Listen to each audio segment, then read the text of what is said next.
আসানসোলে রাজ্য হস্তশিল্প মেলায় বিধ্বংসী আগুন লেগে গেল। তার ফলে পুড়ে ছাই হয়ে গেল একাধিক স্টল। অভিযোগ, দমকলের ইঞ্জিন না থাকার কারণেই এই দুর্ঘটনাটি ঘটে গেছে।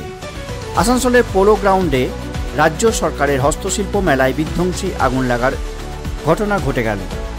বুধবার দুপুর 1:30 নাগাদ এই আগুন লাগার ঘটনা ঘটে বলে মেলায় স্টলের মালিক তথা বিক্রেতাদের কাছ থেকে জানা গেছে।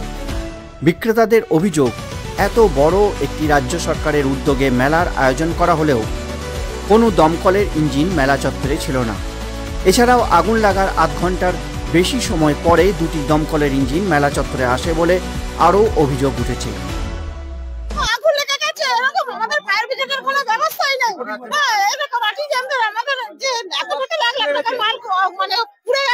আমরা তো সবাই মিলে আছি, আমরা সবাই মিলে এসে আগুন বাতি জল দিয়েছি, তাহলে ফায়ার ব্রিগেডের এখানে কোনো ব্যবস্থা নেই। আমি নিজে ডিএম অফিসে গিয়ে বললাম আমরা সবাই মিলেই তো আমরা সবাই মিলে ফায়ার ব্রিগেড আসেনি, আমরা তো ফায়ার ব্রিগেডের নাম্বারই জানি না। ফায়ার ব্রিগেড এক্ষুনি এলো, ফায়ার ব্রিগেড এখানে দাঁড়িয়ে ছিল না, দাঁড়িয়ে ছিল না, মেলাতে তো ফায়ার ব্রিগেড থাকার কথা ছিলই না, ব্যবস্থা পরিষেবা দেয়নি আমাদেরকে। ফায়ার ব্রিগেডের খাবারের স্টলে আগুন লেগে গেছে। আমরা অনেকক্ষণ অফিসে গেছি, অফিসে কোনো স্টাফ ছিল না। আমরা বারবার ফোন করছি, তারা ধরছে না, ফায়ার অফিস ধরছে না। এখানে বারবার সব খাবারের স্টল পারমিশন হয় না মেলার ভিতরে, এখানে খাবারের স্টল দেদারে আগুন জ্বালাচ্ছে, আগুন জ্বালিয়ে রান্না করছে। আমরা কি করবো? আমাদের লাখ লাখ টাকার জিনিস চলে গেছে। আপনারা বলুন তো, ফায়ার ব্রিগেড ছিল না, এখানে কেউ ছিল না, কোনো ব্যবস্থা ছিল না, অফিসে কোনো স্টাফ ছিল না। 40 মিনিট পরে আমরা 40 মিনিট বালতি ধরে আমরা জল নিভিয়েছি, সব শিল্পীরা করেছে। এসডিও ডিএম বিডিও এরা কোথায় আছে? এরা তো আমাদের পয়সায় মায়না পায়, তারা কেন আমাদের পরিষেবা দিতে পারতো? আমার নাম জ্যোতি দাস, পূর্ব বর্ধমান। যে কারণে আগুন দ্রুত মেলার একাধিক স্টলে ছড়িয়ে পড়ে। মেলা চত্বরে স্ট্যান্ড বাই কোনো দমকলের ইঞ্জিন যে ছিল না তা মেনে নিয়েছেন পশ্চিম বর্ধমান জেলা প্রশাসনের ওসি ইন্ডাস্ট্রির দীক্ষা শেরপা। একটা থাকে এখানে ছিল না, কেন ছিল না? অ্যাকচুয়ালি ফায়ার ব্রিগেডকে চিঠি করা হয়েছে। আমি জাস্ট শুনলাম, এখনই আমি জাস্ট 10-15 মিনিট আগে ঢুকেছিলাম, খবর পাওয়ার সঙ্গে সঙ্গে আমি ঢুকে গেছি। এখানে ফায়ার ব্রিগেড আগে এসে সবগুলো কাজটা করে নিয়েছে। স্ট্যান্ড বাই তো ফায়ার ব্রিগেড স্ট্যান্ড বাই ছিল না, না 1 ঘন্টা পরে এসেছে ফায়ার ব্রিগেড, ততক্ষণ প্রায় 10 থেকে 12টা স্টল চলেছে। এবং আসানসোল কর্পোরেশন থেকেও লিখিতভাবে দেওয়া হয়েছিল যে একটা স্ট্যান্ড বাই থাকার জন্য। ওকে, সেটা আমরা খবর নিয়ে নেব, কি আছে ফায়ার ব্রিগেডের সঙ্গে যোগাযোগ করে আমরা খবর নিয়ে নেব কেন এখানে স্ট্যান্ড বাই ছিল। কতগুলো স্টলে আগুন লেগেছে কি শুনলেন? আচ্ছা, ফায়ার ব্রিগেড কি স্ট্যান্ড বাই থাকার কথা? হ্যাঁ, সেটা আমরা খবর নিয়ে নেব, কেন ছিল না, কি ব্যাপার ছিল, সেটা আমরা জেনে আপনাকে এটা বলতে। আপনারা কি দমকল থেকে অনুমতি নিয়েছিলেন এই মেলাটা? হ্যাঁ, পারমিশনটা নেওয়া হয়েছে। আর সেই জায়গায় যখন ফায়ার ব্রিগেড কি আপনাদের কোনো প্রপোজাল দিয়েছিল যেখানে একটা ইঞ্জিন থাকা উচিত?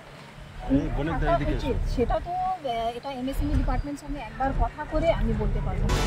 তা একইভাবে স্বীকার করে নিয়েছেন দমকলের বাহিনীর আসানসোল ফায়ার স্টেশনের স্টেশন অফিসার দেবায়ন পোদ্দার এবং আসানসোল পুর নিগমের মেয়র পরিষদ গুরুদাস ওরফে রকেট চট্টোপাধ্যায়। আমরা 1:40-এ খবর পাওয়ার সাথে সাথে আমরা দুটো টার্ন আউট নিই, দুটো গাড়ি নিয়ে আমরা ফায়ার স্পটের জন্য উদ্দেশ্য হলো। কিন্তু আপনারা জানেন আসানসোল আমাদের মেন রোডের উপর আমাদের সেন্ট প্যাট্রিক্স, লরেটো অনেকগুলো স্কুল ছিল, সেই স্কুলগুলো সে সময় অ্যাট এ টাইম ছুটি হয়, সেই জন্য ট্রাফিক প্রচণ্ড জ্যাম ছিল। আমরা পুলিশ প্রশাসনকে আমি রিকোয়েস্ট করি ট্রাফিকটা দেখার জন্য। এই জ্যামের জন্য আমাদের গাড়িটা একটু ডিলে হয়েছে।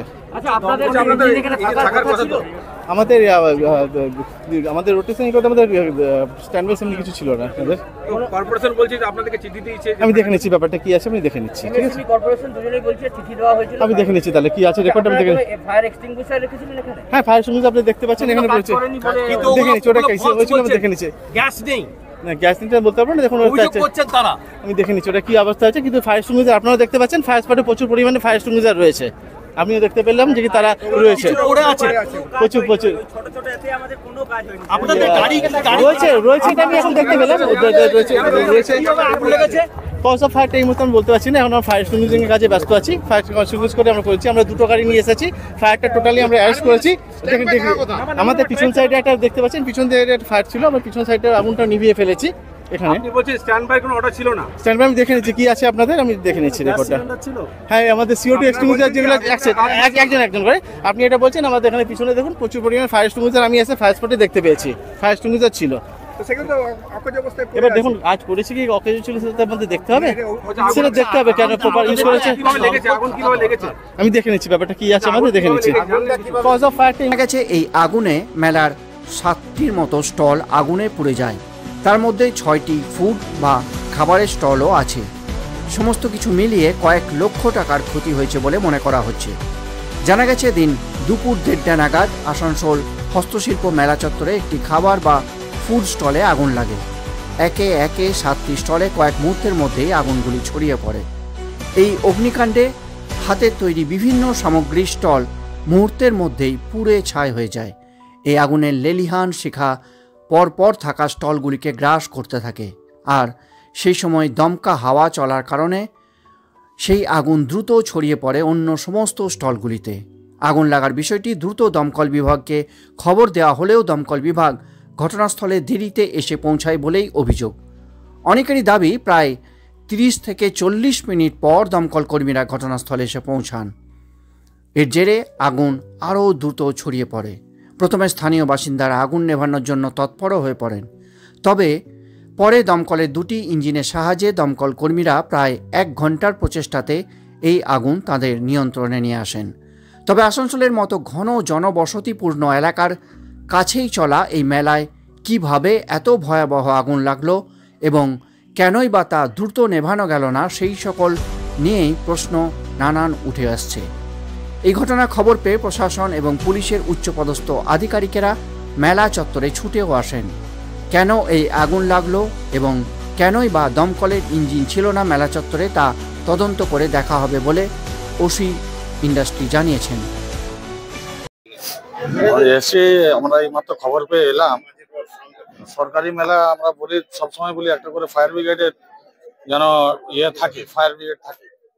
এক্ষেত্রে দেখলাম যে ফায়ার ব্রিগেড এসছে, কিন্তু একটু দেরি হয়েছে। কিন্তু একটা ফায়ারের কমসে কম একটা গাড়ি এখানে রাখা হচ্ছে সবসময়। মেলা কর্মীরা বারবার অভিযোগ করছে ফায়ার ব্রিগেড নেই, পরে এসেছে এবং এখানে থাকারও কথা ছিল না। আমরা সবসময় এক্সট্রা স্ট্যান্ড বাইয়ের জন্য বলে থাকি, যেমন পুলিশ সঙ্গে একটা থাকেই ভ্যান। তো যাই হোক, আয়ত্তে চলে এসছে এবং আমরা দেখি পরবর্তী। আরেকটা প্রশ্ন করছে, মেলা বারবার বলছে